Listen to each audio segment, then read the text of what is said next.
Smoke fills a passenger plane 10 kilometers in the sky.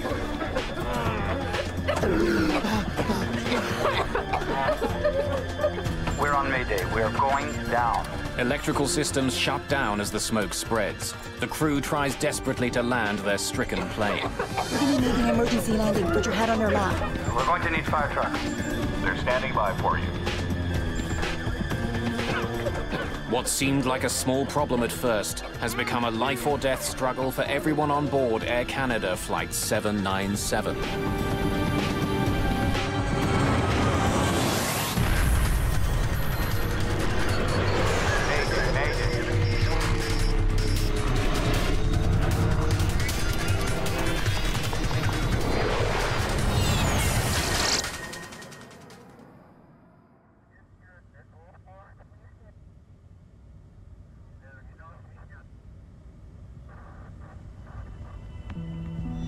Early evening, June the 2nd, 1983. Supper time aboard Air Canada Flight 797. Captain Donald Cameron has been working for Air Canada for 17 years and has flown almost 5,000 hours on a DC-9. But it doesn't mean he gets to eat first. How's your seafood? Nice? Before he can dig in, his first officer, Claude Ouimet, will have to finish. Good. The jet is in the middle of a flight from Dallas, Texas to Montreal with a stopover in Toronto. The heavy cloud cover below hides some light showers, but at their cruising altitude of 10,000 meters, the view is clear and bright.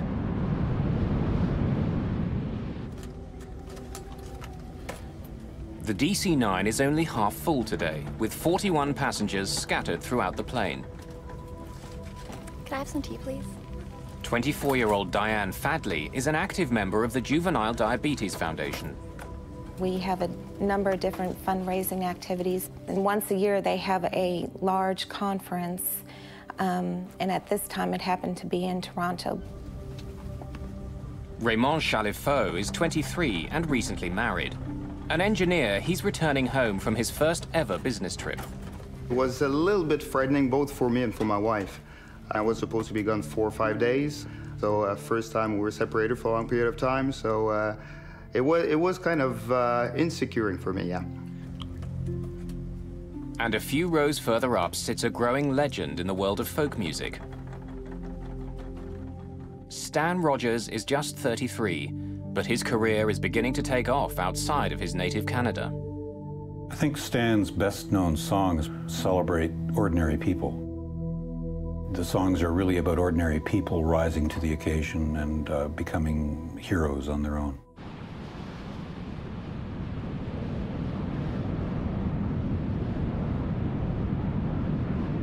Just before 7 o'clock, the plane is a little more than halfway to Toronto. What was that? It's right there, I see it.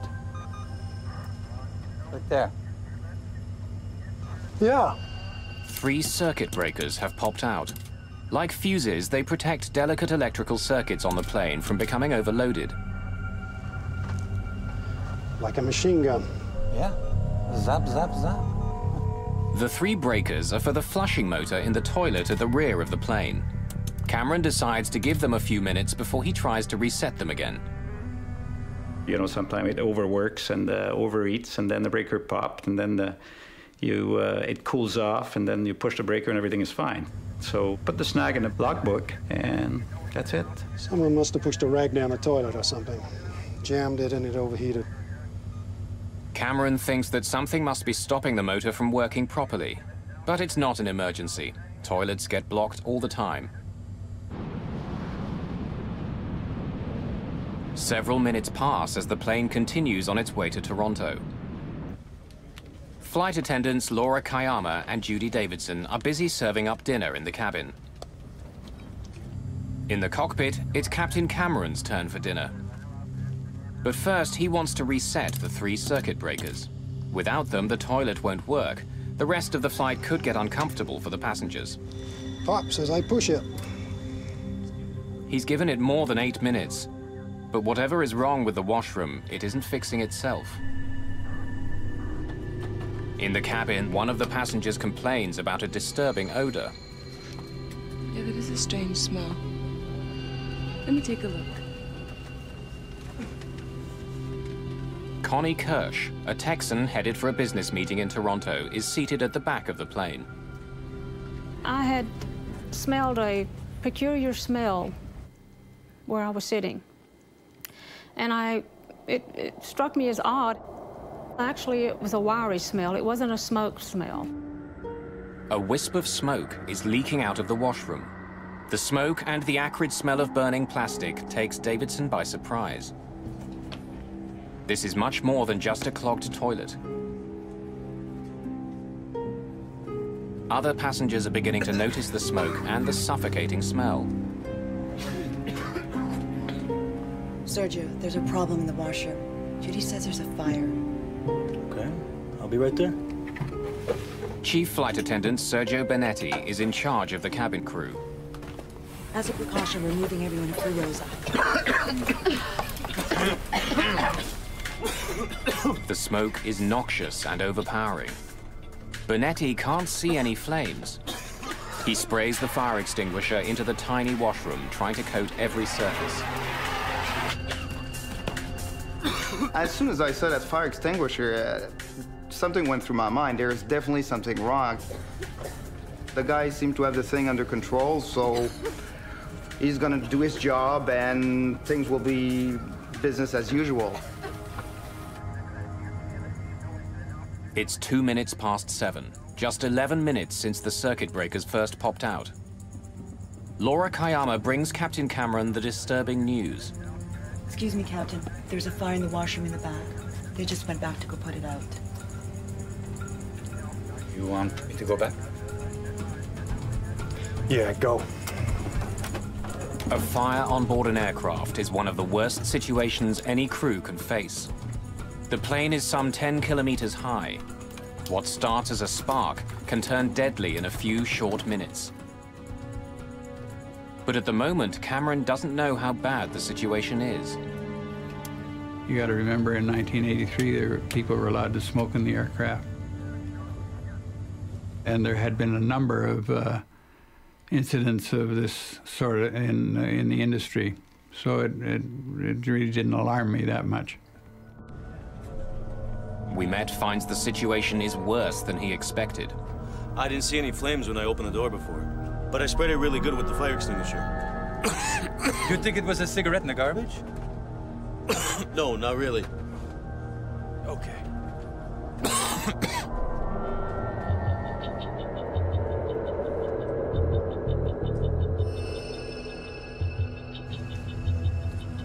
Can't get back there. Smoke's too heavy. I think we'd better go down. But Flight Attendant Sergio Benetti has a very different assessment of the situation. You don't have to worry. I think the smoke's easing up.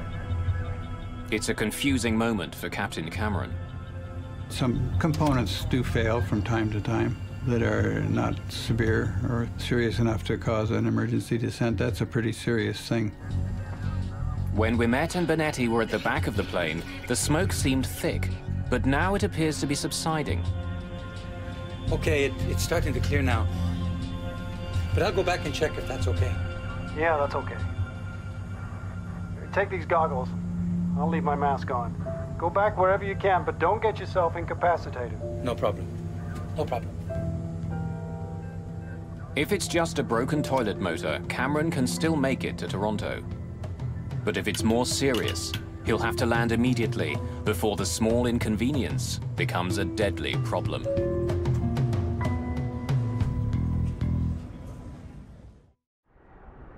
June the 2nd, 1983. Air Canada Flight 797 cruises through the early evening.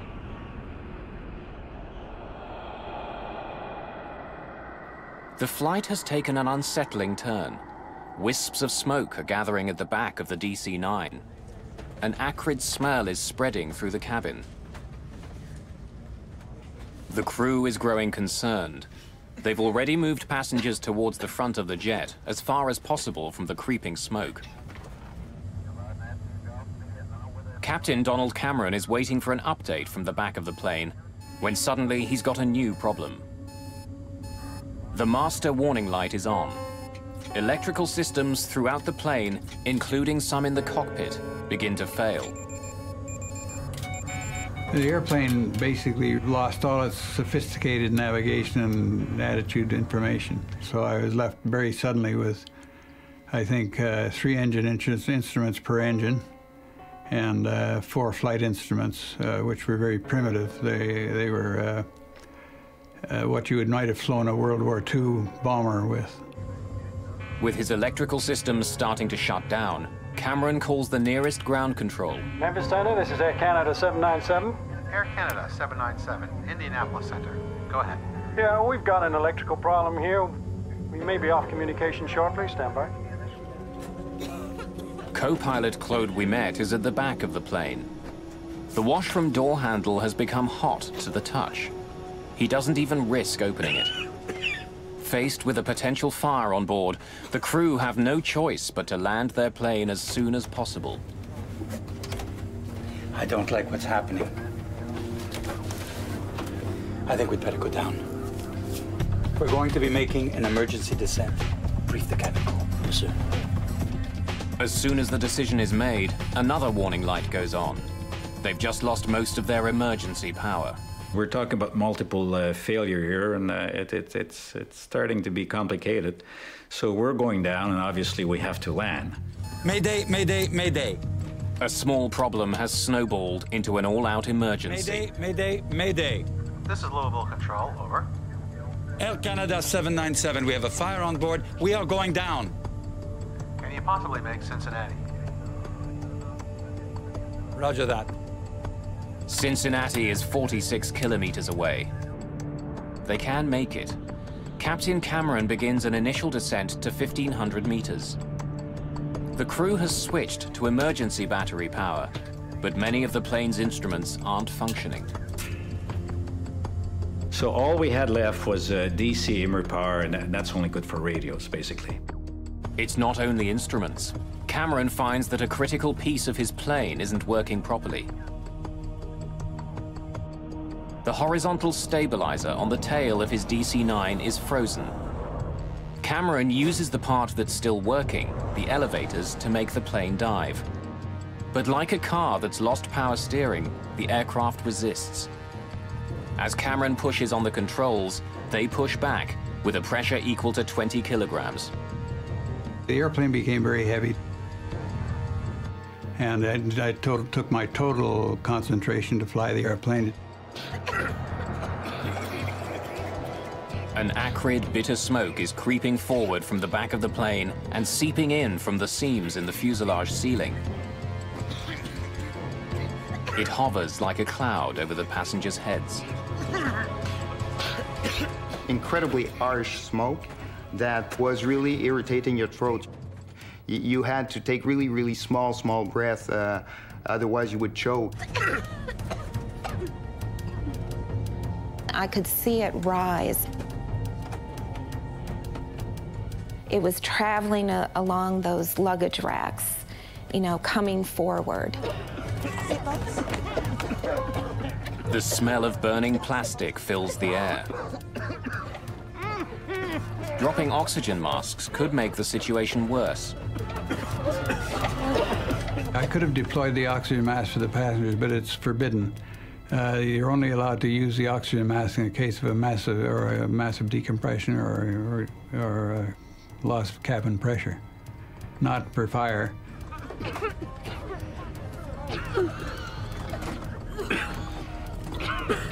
I was crying and scared. I wasn't hysterical. The gentleman sitting next to me explained to me that if I would not cry and if I could, you know, conserve my, not breathe so fast, that it would conserve the oxygen, would help us, and not to worry, that the flight attendants, they really know how to handle these sort of situations. As the electrical malfunctions ripple through the plane, the PA system shuts down.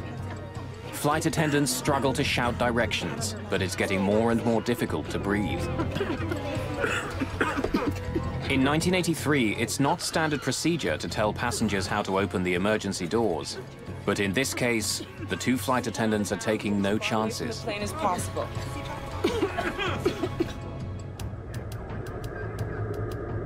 As smoke begins entering the cockpit, the captain's situation is becoming critical. For the first time, we met talks to the Cincinnati airport. Approach, Air Canada 797. We're on Mayday. We're going down. Air Canada 797, Cincinnati approach. Plan runway 36, ILS. And the equipment has been alerted. Do you have time to give me the nature of the emergency? We have a fire in the washroom. We're filling up with smoke right now. Say, type of aircraft? Number of people on board and amount of fuel. We'll copy that later. We don't have time. Gregory Karam is the approach tower controller. He's the lifeline for the struggling jet. He can't see the plane on radar yet, but he knows it's in trouble. There was really no mayhem whatsoever, no screaming, nothing at all. In fact, it was very quiet and calm. And again, I was terrified at that point. Almost 13 minutes after 7, Karam catches sight of Flight 797 on his radar. Air Canada 797, you are now fully identified. This will be a no-gyro radar approach for runway 27 left. Descend now to 3,500 feet. Your position is now 12 miles southeast of the airport. The crew needs to be guided in from the ground. Struggling to see through the dense smoke, they could easily veer off course. Karam will talk them down, watching them every step of the way. In the cabin, the smoke and heat are becoming unbearable. My thought was, well, we're gonna crash. They won't be able to identify myself because I didn't have my papers with me, so I stood up, I took my wallet in the compartment and put my jacket on so that they could identify my body. I knew at that point, that's when I decided or felt that I was not going to make it because I felt I would never see my family again, and the situation just seemed very impossible. Stan, he certainly had a sense of his own mortality, and he hated to fly. But the demand for Stan was growing, so he was flying more often.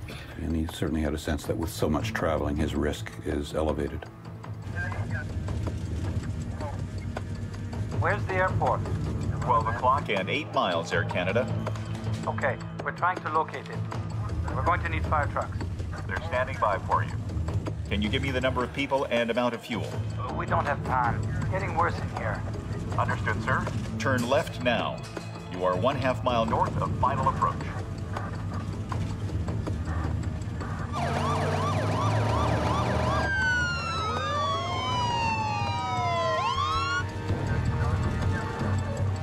Finally, the crew see the airport. Okay, we have the airport. The tower has you in sight. You need not acknowledge further transmission from the Air Canada 797. You are cleared to land. You are 4 miles from the airport. Good luck. In a thick haze of smoke and soot, flight attendants Laura Kayama and Judy Davidson feel their way along the aisle, trying to reassure the passengers. They can't get past the 12th row. The smoke and the heat are overwhelming. I was praying the whole time. Dear God, please help us land this plane. Please get this plane safely on the ground.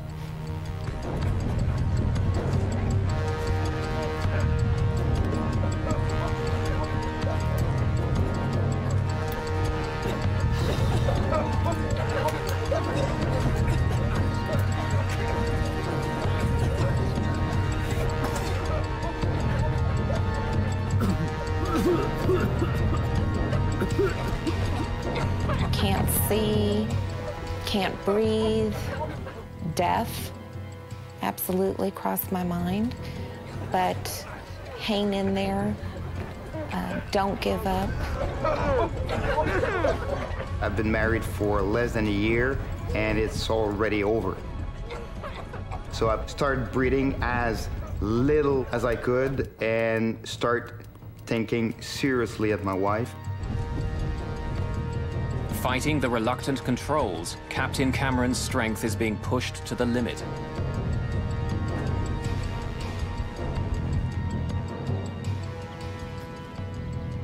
797, the tower has you in sight.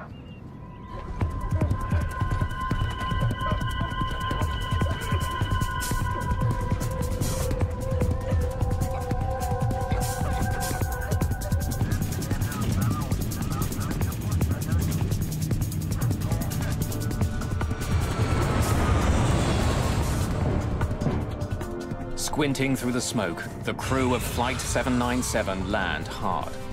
At 20 minutes after 7, the Air Canada plane is on the ground. It's less than 30 minutes since the first sign of any trouble on board Flight 797. When we touch the ground, I assume that we're safe now. Now let's get out of this airplane. But inside the plane, the smoke isn't letting up. Passengers are undoing their seatbelts and trying desperately to escape. I got up out of my seat, and I remember putting my hands up on someone's back, and it was like waiting in a line. And I knew that was one line. I didn't want to wait very long. So I turned around and went the other direction, not knowing I was actually heading towards the front of the plane.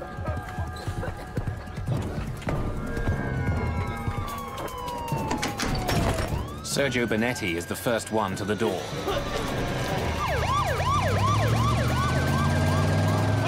He helps gasping passengers escape.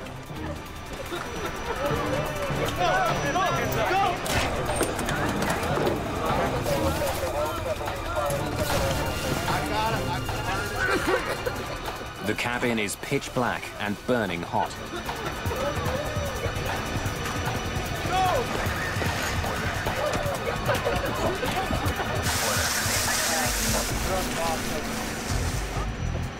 In the cockpit, the crew quickly shuts the plane down. The first officer escapes through the emergency window. It's a 5-meter jump to the ground.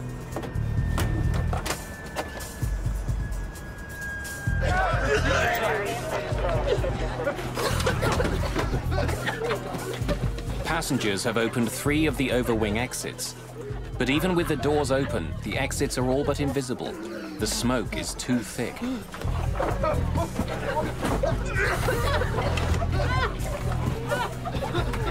I saw a light, and it was the door that had opened. Someone had opened the door. I realized what it was. I ran to the door and held my help. I just put my face out so I could breathe. Passengers who have found the exits slide off the wing and stumble to safety. On the ground, Laura Kayama and Judy Davidson frantically move passengers away from the deadly plane. Fire rescue vehicles surround the plane. They douse the plane's exterior and the ground beneath with foam, fearing a fuel fire or worse, an explosion. Through the cockpit window, we can see Captain Cameron sitting in his seat looking dazed and slumped towards the wheel. First thing that got my attention was to see Don's face in the window and realize that he was not completely conscious.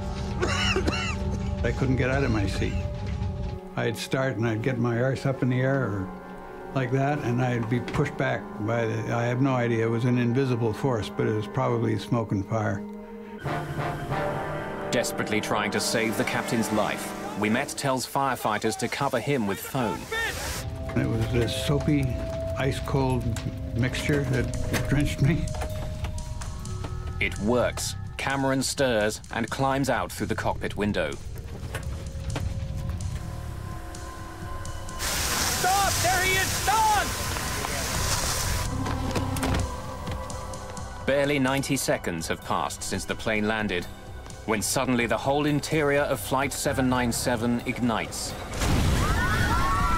The flames roll through the cabin like a train. Captain Donald Cameron is the last person to get out of the plane alive. We knew there were people in the airplane, unfortunately, at that point. That was finished. The cabin fire breaks through the top of the fuselage. Black smoke can be seen for kilometers.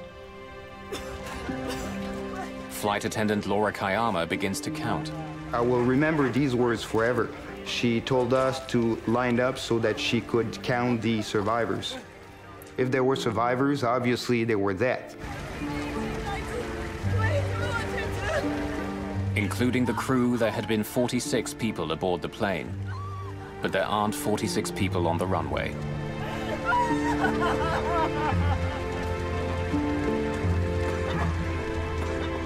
I really thought that if the pilot could land the plane, we would all get off. But I knew when I looked around, I didn't think we were all there.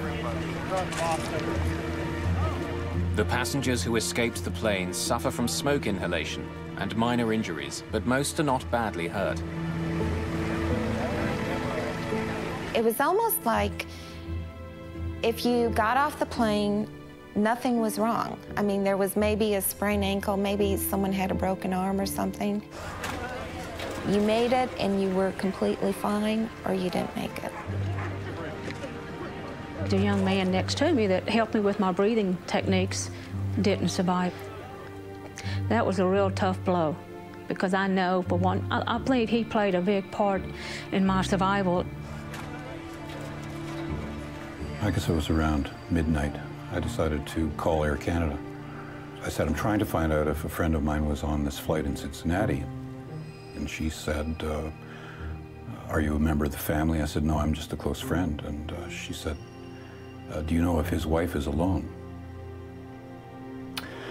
And I said, well, yes. And she said, well, she may need somebody with her.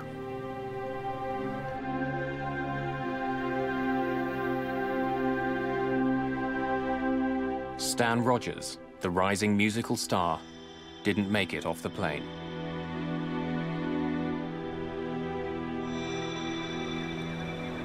Cincinnati ground. This is Captain of the Air Canada flight that's on fire here. Captain Cameron radios Cincinnati ground control from an emergency vehicle near his plane. He has a sobering message. It seems there are 23 people left on board the aircraft. Is there a scheduled carrier runs into here that could maybe give aid and shelter to our stranded passengers? It's pretty cold out here.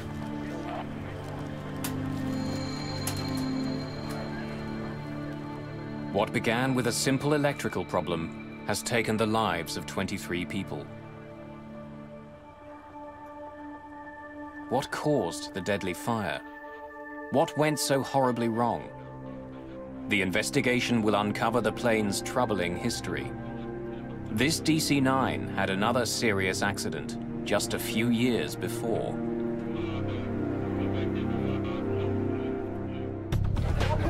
In June of 1983, a strange smell in the back of an Air Canada DC-9 quickly turned into an all-out emergency. For 15 minutes, passengers and crew struggled to deal with thick, toxic smoke as it rolled through the plane.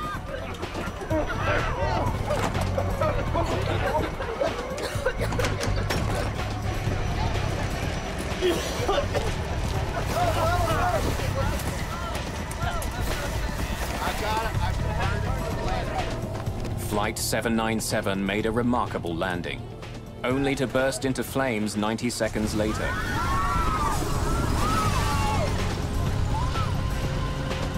"23 people didn't escape the plane.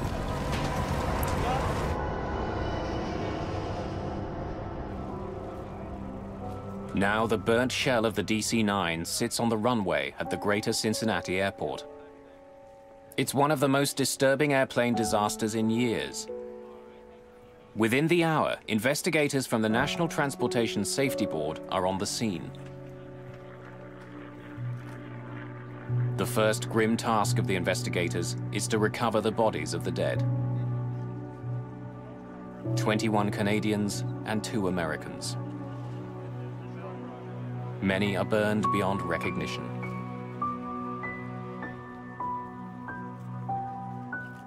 Almost all of the victims are found in the front half of the plane, between the wings and the cockpit. Some are still strapped into their seats.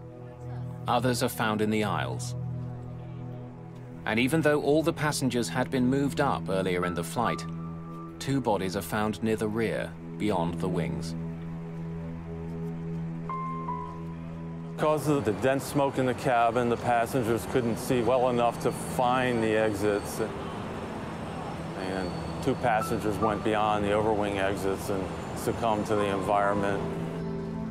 Investigators take blood samples from the bodies.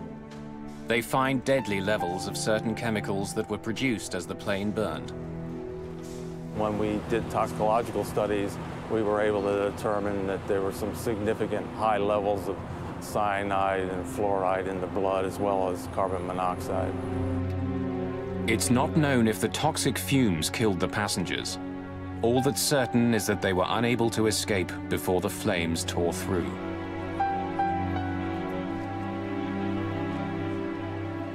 When I went on board, I was just struck by the acrid smell. It was kind of eerie because there was a lot of fire damage. A lot of the fuselage was burned. You know, the interior of the cabin was burned down to the tops of the seats. With the bodies removed, investigators begin digging through the wreckage to try and find the cause of the fire. Among them are members of the FBI. They were investigating to determine whether terrorism might have been a factor, so they were on scene right away looking at the aircraft to make that determination. The FBI examines pieces of the plane's floor, samples of water from the washroom, even a plastic vial found on the floor. The FBI became involved very early because of the possibility of a crime taking place takes precedent over a accident. They were looking for anything that would have to do with an incendiary device or small explosive device or anything that could be fused to start a fire. They determined that there was no evidence of any crime being committed. It was probably accidental ignition, and so they then left and NTSB took over the accident. Having discounted the possibility that the fire was deliberately set, investigators consider the next obvious cause: a cigarette. When smoking on planes was still allowed, the most common source of fires in a washroom was the trash container.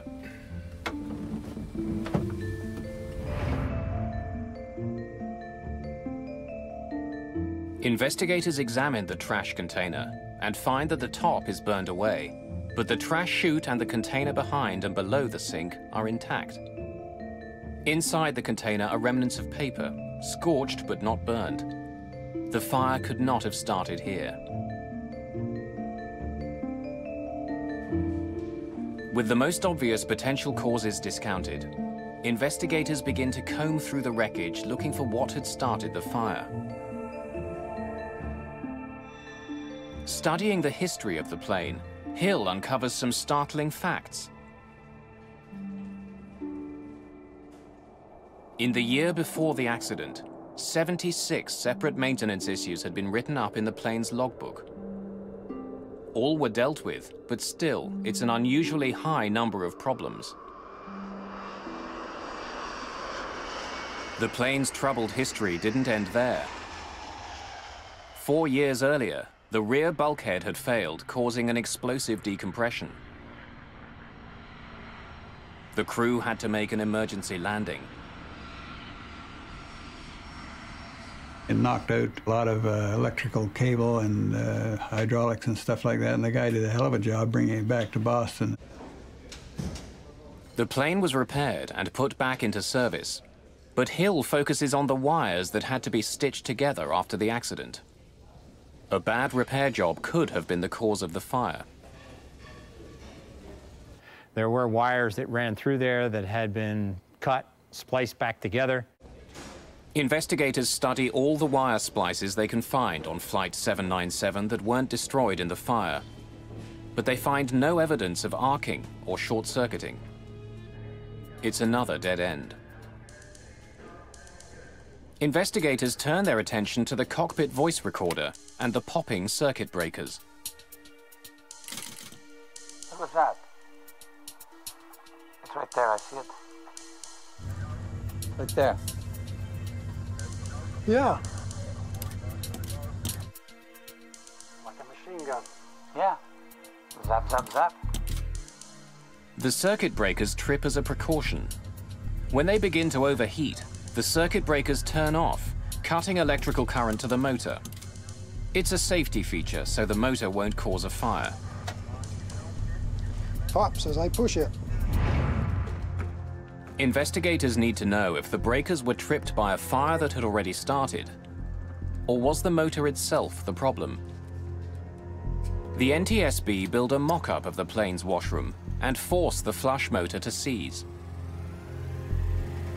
They want to see if it could have started the fire.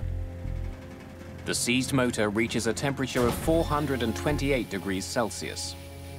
It's hot, but it's not hot enough to ignite parts of the washroom around the motor.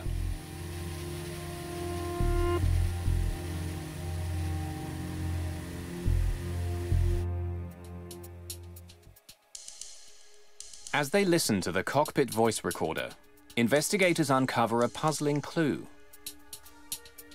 3 minutes before the circuit breakers popped, the recorder picked up another noise. It was the sound of electrical arcing, like static, repeated 8 times.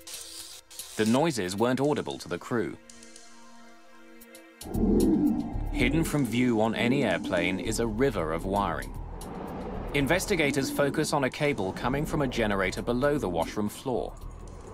Insulation had rubbed off 2 wires, making it possible for sparks to be produced, sparks that could start a fire.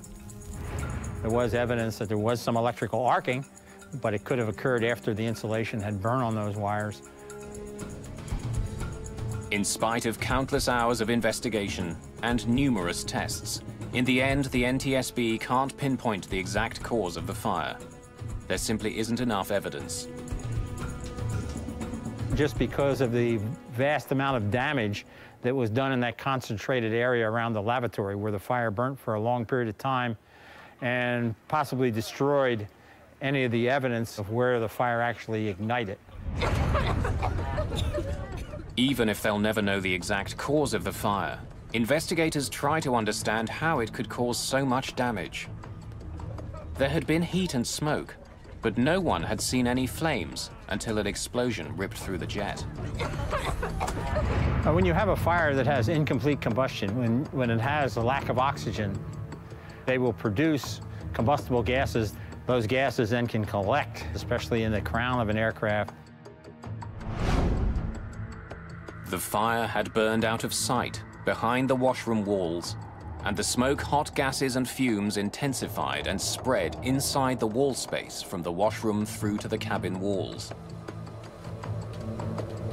Those spaces acted as a sort of chimney for the gases and smoke that the fire was creating.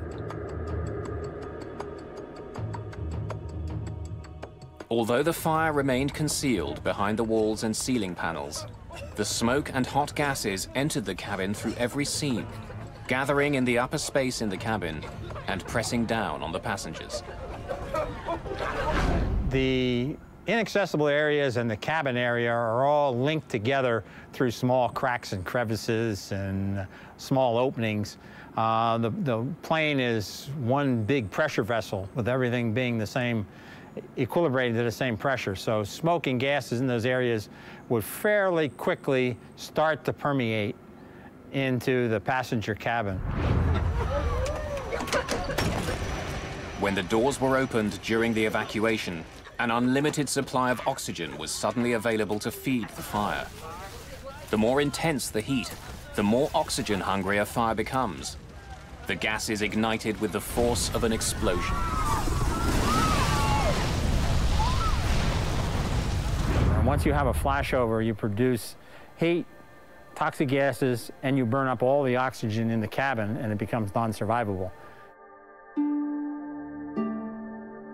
The technical part of the investigation is complete. But there are still a lot of questions about how the crew responded to the fire. The first officer says it's starting to clear now, and at that point I reckon that the fire was under control. Could they have done more to prevent the tragedy on board Flight 797?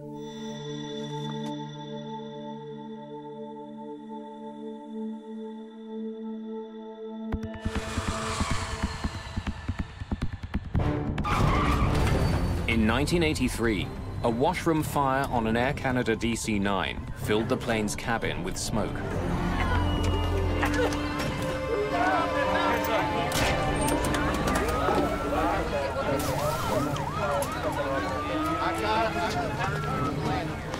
The crew struggled to land the plane, but a flash fire ripped through the jet moments after it came to a stop. 23 people were killed. There was a fireman hollering at us. I think the quote was, "She could blow at any minute." NTSB investigators are unable to definitively pinpoint the cause of the fire. But after reviewing all the information they have, they're ready to release their report. The report on the lethal fire aboard Air Canada Flight 797 is published a year after the accident. It's a landmark in aircraft safety, but it immediately makes for controversial headlines. The NTSB points out that the source of the smoke was never identified, either by the flight attendants or the first officer. The captain was never told, nor did he inquire as to the precise location and extent of the fire which had been reported to him. And with that in mind, what type of fire did you believe that you had? The bin fire. Mayday, Mayday, Mayday. And the report asks a hypothetical question. Canada 797, we have a fire on board. We are going down. Can you possibly make Cincinnati? Roger that. If he'd begun to descend sooner, could the captain have landed at Standiford Field Airport in Louisville, Kentucky? It was a few minutes closer. The report and the media attention it gets are devastating to Captain Cameron and his crew. Soon after the report is released, there's an outcry among pilots in the industry. They resent its implied criticism of Flight 797's crew and the suggestion that they could have begun their descent 5 minutes sooner. Several months later, the Airline Pilots Association submits a petition that defends Cameron and the crew. It makes an impact. The NTSB release a revised report, including the petition by the Airline Pilots Association. In the petition, First Officer we met writes an impassioned defense of landing the plane where and when they did. The issue wasn't only the distance to the nearest airport, but the required rate of descent. As it was, the plane barely made the descent to the greater Cincinnati airport.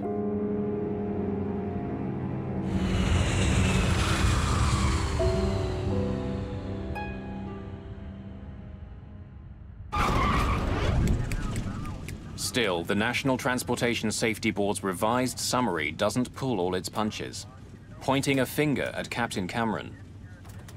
The report states that the time taken to evaluate the nature of the fire and to decide to initiate an emergency descent contributed to the severity of the accident. 20 years later, the statement still stings. I'm glad they were all, the people that got off. I'm very sorry that the people that didn't get off, because we spent a lot of time and effort getting them there. That really bothered me. All I know is that I did the best I could.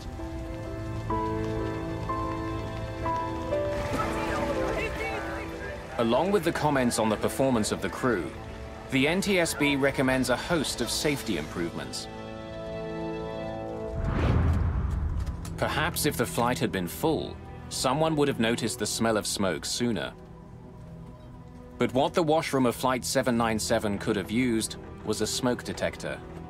They weren't standard throughout the industry, but after Flight 797, attitudes and regulations changed. Even though flight attendants did receive some training in dealing with fires aboard a plane, it didn't go far enough. But what was more obvious, the flight attendants weren't properly equipped to attack fires. Without full-face masks and oxygen, they couldn't be expected to fight fire while holding their breath. In the years after Flight 797, attendants received better equipment and training.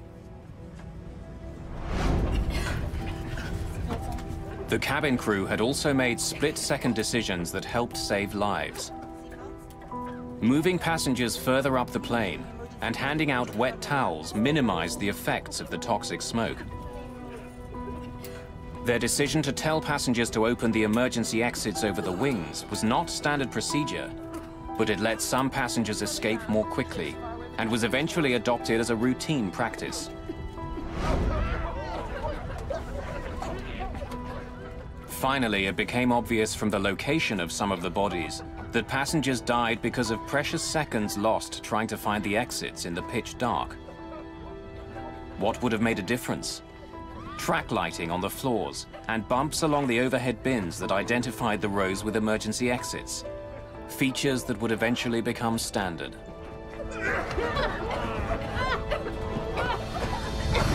As a direct result of 797, a number of rules were changed, including a more stringent test for seats, a heat release and smoke requirement for cabin interior panels, requirement for smoke detectors in lavatories, and halon fire extinguishers in the cabin. Emergency landing. Put your head on your lap. Stand up. But the changes were too late for those who died on Flight 797, like the man sitting beside Connie Kirsch. Months after the crash, his wife tracked Connie down. She said, I just understand my husband was the one that was next to you, and I just wanted to know how was he? What was his spirits? And I said, he was in great spirits. He's very nice. He let me sit next to him and explained to me how to breathe. That was really difficult, you know, and the guilt that I carried for a long time was difficult. But I'm past the guilt, but I guess when you go back to it and you think about it like this in detail, you're right back there. Stan Rogers was another victim of Flight 797. He would never be able to fulfill the promise of his life and growing career.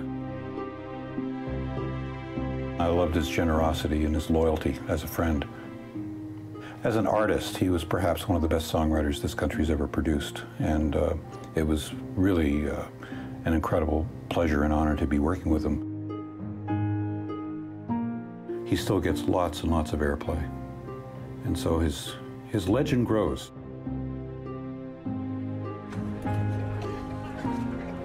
Sometime after the accident, 2 Air Canada employees show up at Diane Fatley's door in Dallas.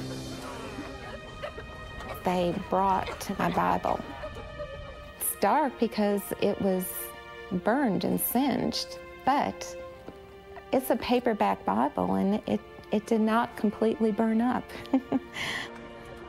This is just a reminder to me that God was with me. And I believe He protected me, and you know, He was there with me.